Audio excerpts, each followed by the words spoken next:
혹시 여러분도 자신의 능력을 제대로 인정받지 못한다고 느끼시나요? 그렇다면 이 이야기는 여러분을 위한 것입니다. 이 남자가 어떻게 모든 편견을 뛰어넘었는지 마지막까지 들으시면 분명 용기를 얻으실 거예요. 구독, 좋아요는 다음 영상 제작에 큰 도움이 됩니다. 이야기를 시작하겠습니다. 새벽 5시 서울 외곽의 작은 공장에서 하루가 시작됩니다. 쇳가루가 날리는 용접실에서 27살 청년 강민수가 오늘도 불꽃과 씨름하고 있었습니다. 하지만 다른 용접공들과 달리 민수에게는 특별한 능력이 있었습니다. 그는 기계 소리만 들어도 어디가 문제인지 정확히 알아낼 수 있었습니다. 어느 날 공장의 핵심 장비인 대형 절단기가 갑자기 멈춰섰습니다. 엔지니어들이 3시간 동안 원인을 찾지 못해 헤매고 있을 때 민수가 조용히 다가갔습니다. 그는 기계에 귀를 대고 30초간 들어본 후 확신에 찬 목소리로 말했습니다. 베어링이 마모되었고 냉각수 라인에 공기가 들어갔습니다. 정확한 진단이었습니다. 하지만 반장 박도연은 민수의 능력을 인정하기는커녕 질투심에 불타올랐습니다. 내가 뭘 안다고 설계 흉내를 내? 그냥 시키는 대로나 해. 박도연은 민수 앞에서 공개적으로 모욕했습니다. 민수에게는 더 큰 비밀이 있었습니다. 매일 밤 원룸에서 그는 세계 최고 수준의 기계공학 논문들을 독학으로 공부하고 있었습니다. 영어, 독일어, 일본어로 된 최신 연구 자료들을 완벽하게 이해할 수 있는 놀라운 언어 능력도 가지고 있었습니다. 하지만 이 모든 것을 숨기고 있었습니다. 학벌 없는 용접공이 그런 능력을 보인다면 오히려 더 큰 질시를 받을 것이 뻔했기 때문입니다. 민수가 이렇게 자신을 숨기며 살아가는 이유는 병원에 입원한 어머니 때문이었습니다. 아버지를 일찍 여의고 혼자 아들을 키우며 온갖 고생을 다한 어머니. 그 어머니가 지금 중환자실에서 생사의 기로에 서 있었습니다. 희망의 빛은 같은 공장에서 일하는 엔지니어 이수진이었습니다. 명문대 출신인 그녀는 다른 사람들과 달리 민수의 진짜 모습을 알아봤습니다. 어느 날 민수가 복잡한 기계 도면을 한눈에 파악하고 개선점을 제시하는 것을 목격한 수진은 충격을 받았습니다. 대학원에서 2년간 연구했던 내용을 민수가 5분 만에 완벽히 이해하고 더 나은 해결책까지 제시했기 때문입니다. 하지만 현실은 냉혹했습니다. 공장 사장 김태수는 민수를 단순한 노동력으로만 봤고 박도연은 기회가 있을 때마다 민수를 짓밟았습니다. 고등학교도 겨우 나온 주제에 무슨 기술을 안다고? 이런 말들이 민수의 가슴에 비수처럼 꽂혔습니다. 그날 밤 민수는 혼자 공장에 남아 문제의 기계를 바라봤습니다. 그의 머릿속에는 이미 완벽한 개선 방안이 그려져 있었습니다. 하지만 누가 자신을 믿어줄까요? 누가 고졸 용접공의 말에 귀 기울여줄까요? 민수의 마음속 깊은 곳에서 억눌린 천재성이 출구를 찾지 못해 몸부림치고 있었습니다. 민수와 수진의 비밀 프로젝트가 시작되었습니다. 수진이 가져온 최신 공학 논문을 민수가 읽는 모습을 보고 수진은 경악했습니다. 민수는 MIT와 스탠포드에서 발표한 최첨단 이론들을 마치 교과서 읽듯 술술 읽어내렸습니다. 더 놀라운 것은 그 논문들의 한계점까지 정확히 지적한다는 것이었습니다. 민수 씨, 정말 독학으로 이런 걸 다 배우신 거예요? 수진이 믿기지 않아 물었습니다. 민수는 부끄러워하며 고개를 끄덕였습니다. 어릴 때부터 기계만 보면 어떻게 작동하는지 머릿속에 그림이 그려져요. 그래서 원리를 알고 싶어서 공부하게 됐어요. 민수의 진짜 능력이 드러나기 시작했습니다. 그는 복잡한 3D 설계도를 머릿속에서 완벽하게 그려낼 수 있었습니다. 컴퓨터 시뮬레이션 없이도 기계 부품들 간의 상호작용을 정확히 예측할 수 있었습니다. 이는 세계 최고 수준의 엔지니어들도 갖기 힘든 공간 지각 능력이었습니다. 하지만 이런 능력을 보일 때마다 받는 것은 조롱과 멸시뿐이었습니다. 박도연은 민수가 기계 설명서를 읽는 모습을 보고 비웃었습니다. 야, 글자도 제대로 못 읽을 놈이 무슨 설명서를 봐? 하지만 민수는 그 설명서의 오류까지 발견하고 있었습니다. 제조사에서도 놓친 설계상 문제점을 찾아낸 것입니다. 어느 날 민수는 자신만의 비밀 노트를 수진에게 보여줬습니다. 그 안에는 지난 5년간 연구한 혁신적인 아이디어들이 빼곡히 적혀 있었습니다. 에너지 효율을 70% 향상시킬 수 있는 새로운 엔진 구조, 기존보다 5배 빠른 생산이 가능한 자동화 시스템, 심지어 환경오염을 획기적으로 줄일 수 있는 친환경 제조 기법까지. 수지는 그 노트를 보며 소름이 돋았습니다. 이는 수십억 원의 가치가 있는 기술들이었습니다. 민수 씨, 이걸 왜 지금까지 숨기고 계셨어요? 수진이 흥분하며 물었습니다. 민수는 쓸쓸하게 웃었습니다. 누가 믿어주겠어요? 고졸 용접공이 이런 걸 만들었다고 하면 도둑질했다고 할 거예요. 실제로 며칠 후 박도연이 민수의 작업대에서 기술 서적들을 발견했습니다. 야, 네가 이런 어려운 책을 왜 가지고 있어? 훔친 거 아니야? 박도연은 민수가 밤새 연구한 계산식들이 적힌 종이를 찢어버렸습니다. 몇 달간의 연구 결과가 한순간에 사라졌습니다. 하지만 민수는 포기하지 않았습니다. 그는 기억력도 뛰어났습니다. 찢어진 계산식을 그날 밤 다시 완벽하게 복원해냈습니다. 오히려 더 개선된 버전으로 말입니다. 수지는 이런 민수를 보며 확신했습니다. 이 사람은 단순한 천재가 아니라 세기의 천재라고. 두 사람의 밤샘 작업이 계속되었습니다. 민수는 자신의 모든 능력을 쏟아부었습니다. 그의 손에서 기적 같은 기계가 탄생하기 시작했습니다. 버려진 고철 조각들이 그의 손을 거치자 정밀한 부품으로 변했습니다. 마치 마법사가 마법을 부리는 것 같았습니다. 3개월 후 민수의 기계가 드디어 완성되었습니다. 테스트 결과는 충격적이었습니다. 에너지 효율이 기존보다 65% 향상되었고 소음도 80% 감소했습니다. 더욱 놀라운 것은 제조 비용도 30% 절약할 수 있다는 점이었습니다.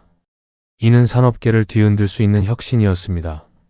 하지만 민수의 진짜 능력은 여기서 끝나지 않았습니다.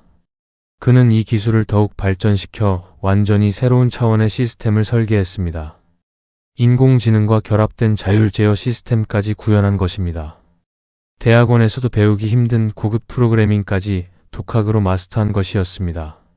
수지는 민수의 능력에 완전히 압도되었습니다. 민수 씨는 정말 외계인이 아니에요. 어떻게 이런 일이 가능해요?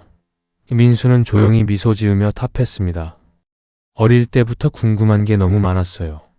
왜 기계가 이렇게 작동하는지, 어떻게 하면 더 좋게 만들 수 있는지. 그런 생각들이 저를 여기까지 이끌어왔나 봐요. 하지만 기쁨도 잠시, 박도연이 그들의 비밀을 발견했습니다. 더 충격적인 것은 박도연의 반응이었습니다. 처음에는 화를 내며 부서려던 박도연이 기계의 성능을 확인한 후 태도가 180도 바뀐 것입니다. 그의 눈에 탐욕의 빛이 번뜩였습니다. 이거 정말 내가 만든 거야? 박도연이 믿기지 않아 물었습니다. 민수가 고개를 끄덕이자 박도연은 간교한 미소를 지었습니다. 좋아, 그럼 이렇게 하자. 이 기술을 회사 이름으로 특허내고 수익은 나눠 가지는 거야. 어차피 너 혼자서는 아무것도 할 수 없어. 민수는 분노했지만 어쩔 수 없었습니다. 박도연은 회사의 실세였고 자신은 그저 고졸 용접공이었습니다. 더욱 비열한 것은 박도연이 사장 김태수에게 이 기술을 자신이 개발했다고 거짓말한 것이었습니다. 김태수 사장은 크게 기뻐하며 박도연을 칭찬했습니다. 역시 우리 반장. 이런 혁신적인 기술을 개발하다니. 박도연은 뻔뻔하게 거짓말을 이어갔습니다. 사장님, 이 기술로 우리가 대기업과 경쟁할 수 있을 겁니다. 민수는 모든 것을 빼앗기는 절망감에 무너져 내렸습니다. 몇 개월간의 밤샘 연구, 자신의 모든 아이디어와 능력이 한순간에 다른 사람의 것이 되어버렸습니다. 수진마저 회사 압력에 못 이겨 진실을 말하지 못하는 상황이었습니다. 그때 운명 같은 일이 일어났습니다. 대기업 한국산업의 한영석 회장이 갑자기 공장을 방문한 것입니다. 그는 혁신적인 중소기업을 찾아 투자하는 프로젝트를 진행 중이었습니다. 김태수 사장은 기회라고 생각하며 박도연의 발명품을 자랑했습니다. 한영석 회장은 30년간 산업계에서 쌓은 안목으로 기계를 살펴봤습니다. 그리고 박도연에게 핵심 기술에 대해 질문했습니다. 박도연은 당황하며 얼버무렸습니다. 반면 구석에서 지켜보던 민수는 회장의 모든 질문에 정확한 답을 속으로 떠올리고 있었습니다. 한영석 회장의 예리한 눈이 민수를 향했습니다. 진짜 개발자의 눈빛을 알아본 것입니다. 한영석 회장은 직감적으로 느꼈습니다. 진짜 개발자는 저 구석의 젊은 용접공이라는 것을.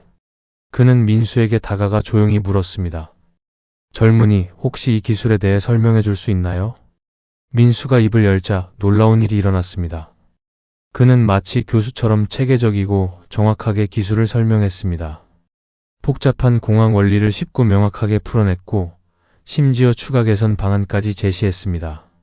한영석 회장은 30년 산업계 경험에서도 본 적 없는 수준의 설명을 들었습니다.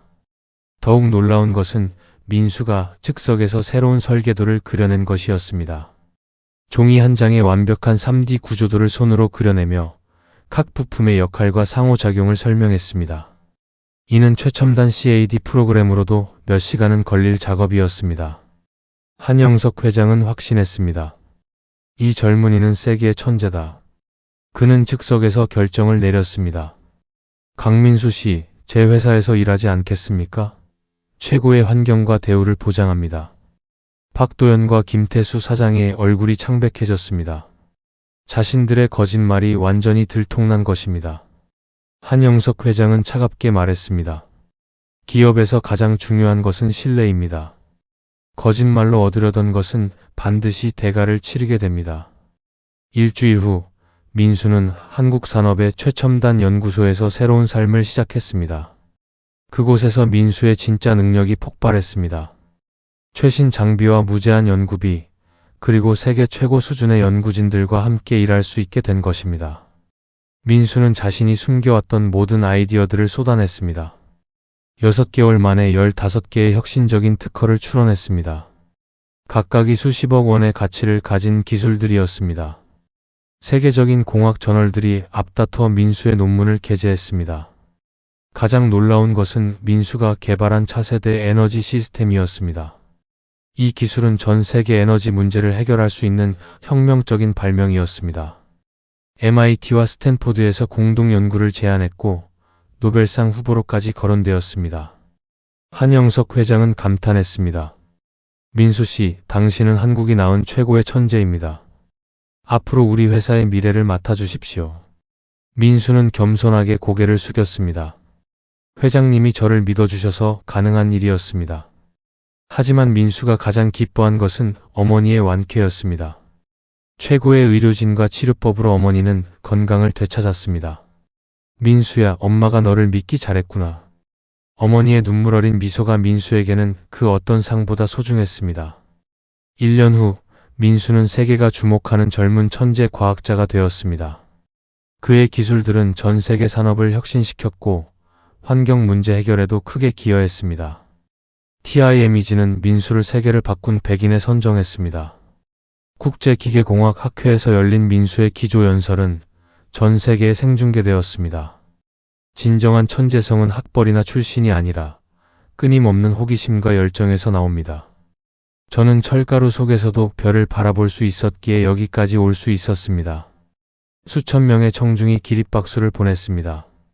그 순간 TV를 통해 이 장면을 지켜보는 사람들이 있었습니다. 바로 박도연과 김태수였습니다. 그들의 공장은 민수를 잃은 후 쇠퇴의 길을 걸었습니다. 박도연은 해고되었고 김태수는 사업 실패로 모든 것을 잃었습니다. 그런데 더욱 극적인 일이 일어났습니다. 민수가 직접 그들을 찾아온 것입니다. 하지만 복수를 위해서가 아니었습니다. 민수는 자신의 회사에서 새로운 기회를 주겠다고 제안했습니다. 박도연 씨, 김태수 씨, 과거는 과거입니다. 저는 여러분을 원망하지 않습니다. 오히려 그 일들이 저를 더 강하게 만들어줬죠. 민수의 너그러운 마음에 두 사람은 눈물을 흘렸습니다. 박도연은 무릎을 꿇고 사과했습니다. 민수야, 정말 미안하다. 내가 너를 제대로 알아보지 못했어. 내가 너무 어리석었다. 김태수도 진심으로 반성했습니다. 내가 사람 보는 눈이 없었구나. 진짜 보물을 알아보지 못하고. 하지만 민수의 진짜 복수는 따로 있었습니다. 그는 전국에 소외받는 젊은 인재들을 위한 재단을 설립했습니다. 학벌이나 출신에 관계없이 능력 있는 사람들에게 기회를 주는 시스템을 만든 것입니다. 이것이야말로 진정한 승리였습니다. 재단 설립 기념식에서 민수는 말했습니다. 세상에는 저처럼 숨겨진 천재들이 많이 있습니다. 그들에게 기회만 주어진다면 우리나라는 더욱 발전할 수 있을 것입니다. 5년 후 민수의 재단에서 배출된 인재들이 각 분야에서 활약하고 있었습니다. 민수는 이들을 보며 뿌듯해했습니다. 자신의 성공보다 더 의미 있는 일을 해내고 있다는 생각이 들었습니다. 그리고 마침내 최고의 순간이 찾아왔습니다. 스웨덴에서 날아온 전화 한 통. 축하합니다, 강민수 박사님. 올해 노벨 물리학상 수상자로 선정되셨습니다. 시상식 날, 민수는 무대에 올라 전 세계를 향해 말했습니다. 이 상은 저 혼자 받는 것이 아닙니다. 저를 믿어준 모든 분들, 그리고 지금도 어딘가에서 꿈을 포기하지 않고 있을 모든 젊은이들과 함께 나누고 싶습니다. 청중석에는 어머니와 수진, 그리고 한영석 회장이 자랑스러운 표정으로 앉아 있었습니다. 심지어 박도연과 김태수도 초대받아 와 있었습니다. 그들은 눈물을 흘리며 민수를 바라봤습니다. 민수의 마지막 말이 전 세계에 울려 퍼졌습니다. 철가루 속에서도 다이아몬드는 빛날 수 있습니다. 여러분 모두가 그런 다이아몬드입니다. 포기하지 마세요. 세상은 여러분의 빛을 기다리고 있습니다. 그날 밤, 민수는 어머니와 함께 조용한 시간을 보냈습니다. 민수야, 정말 자랑스럽다. 내가 이렇게 훌륭한 사람이 될 줄 알았어. 어머니의 따뜻한 미소가 민수에게는 그 어떤 상보다 값진 것이었습니다. 이렇게 철가루 속에서 시작된 한 청년의 이야기는 전 세계에 희망과 감동을 주는 전설이 되었습니다. 그리고 오늘도 어딘가에서 자신의 꿈을 품고 있는 누군가에게 용기와 희망을 주고 있습니다.